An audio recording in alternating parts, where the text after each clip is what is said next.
جي 2 في العربي ياخدوا ايه؟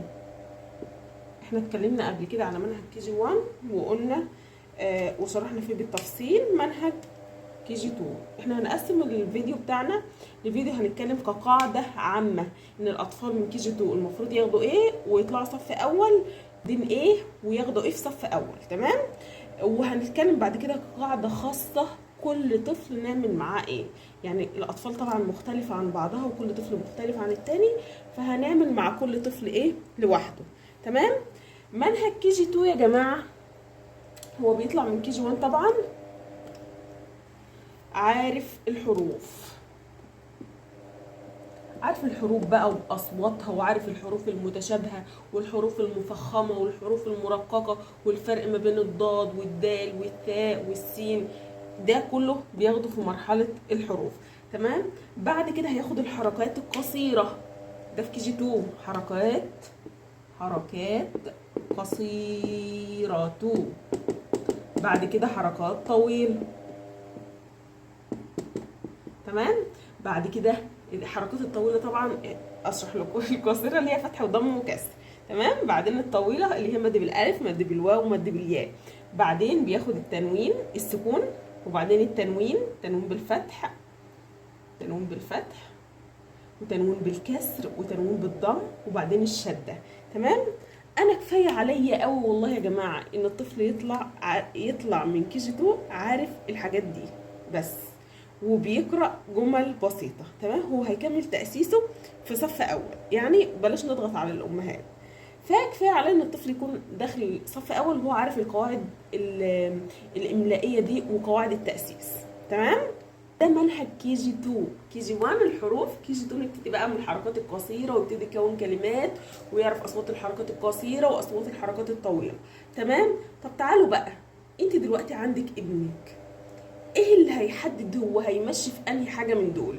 يعني هو يمشي في انهي طريق، في الحروف ولا في منهج كي جي 2 ولا في الحركات القصيره ولا في الحركات الطويله ولا في التنوين ولا ملي فقرات ولا اعمل ايه؟ ايه اللي هيحدد؟ ايه اللي هيحدد يا حبيبتي؟ اختبار بسيط هتعمليه لطفلك عشان تبدأي صح. لو بدأت صح وعرفت الطفل محتاج ايه مش هتاخدي ثانيه في التأسيس، هتأسسيه بسرعة وتوفري على نفسك مجهود وتوفري على الطفل مجهود هو كمان. فهتعملي ايه؟ اختبري ابنك، شوفوا مستواه ايه وهو محتاج ايه، تمام. فانا ابني عنده 4 سنين ما بيعرفش يمسك القلم، لسه القلم صعب عليه، خلاص اديله تنوين خلي عضلات ايده تتحرك. ابني 5 سنين وما بيعرفش يكتب، خلاص شوفي الاول عضلات ايده بيعرف يكتب، خلاص علميه الكتابه كتابه الحروف. طب انا اختبرت ابني ولقيته عارف الحروف كويس جدا، خلاص ابداي معاه فتحه. طب انا اختبرت ابني ولقيته عارف الفتحه والضم والكسر بيفرق ما بينهم كويس، خلاص ابداي معاه مدود اللي هي الحركات الطويله.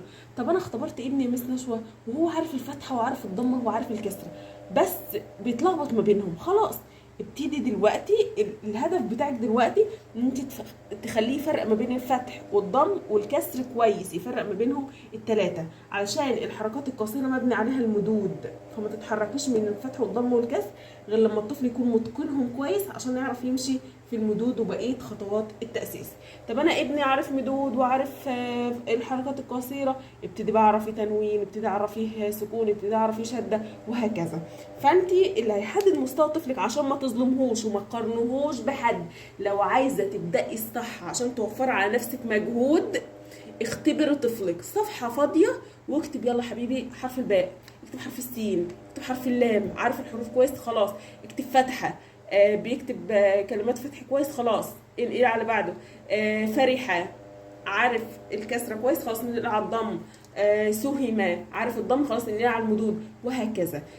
الخطوه اللي تلاقي طفلك واقف فيها يبقى هي دي هو ده المكان اللي انت هتبدأي منه. ما تبدأيش في مكان عشان ابن صاحبتي عنده 5 سنين وفي المدود فانا لازم ادي ابن مدود، ابن في صف ثالث واصحابه كلهم بيعرفوا يقرأوا ويكتبوا ما بيعرفش، فهو لا لازم تقرأيه فقرات ولازم تمليه فقرات. طب ازاي وهو مش عارف تأسيس اصلا؟ فاحنا نبدأ على حسب مستوى الطفل عشان ما نظلمهوش. فلكل اختبري طفلك وشوفي هو عارف ايه ومش عارف ايه، وعلى اساسه هتكملي. انما موضوع بقى لا لازم يكون عارف كذا ولازم يكون عارف كذا، هيبقى الموضوع صعب ومكلكع قوي بالنسبه لكم. فده منهج كي جي 2.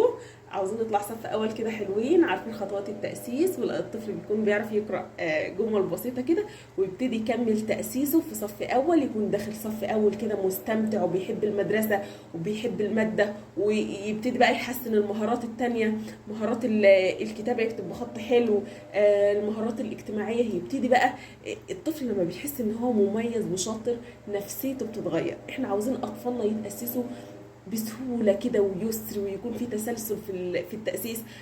الموضوع ما يكونش صعب بالنسبه لهم، ما نسيبهمش لحد ما يدخلوا صف اول ويلا يلا يلا يلا كل حاجه فوق دماغهم مره واحده. طب فين؟ ما انت سايباه بقالك فتره، سايباه يتدلع بقالك فتره، وجايه دلوقتي تديله القواعد كلها على بعضها. خلاص ما تشتكيش بقى ان ابنك زهقان من المدرسه، ما بيحبش المدرسه. ويا عالم اصلا انت هتلاقي في صف اول مدرسه في المدرسه يعني متقنه للتاسيس، ومتقنه ان هي تتعامل مع الاطفال، معلمه شاطره ولا لا، من الاخر.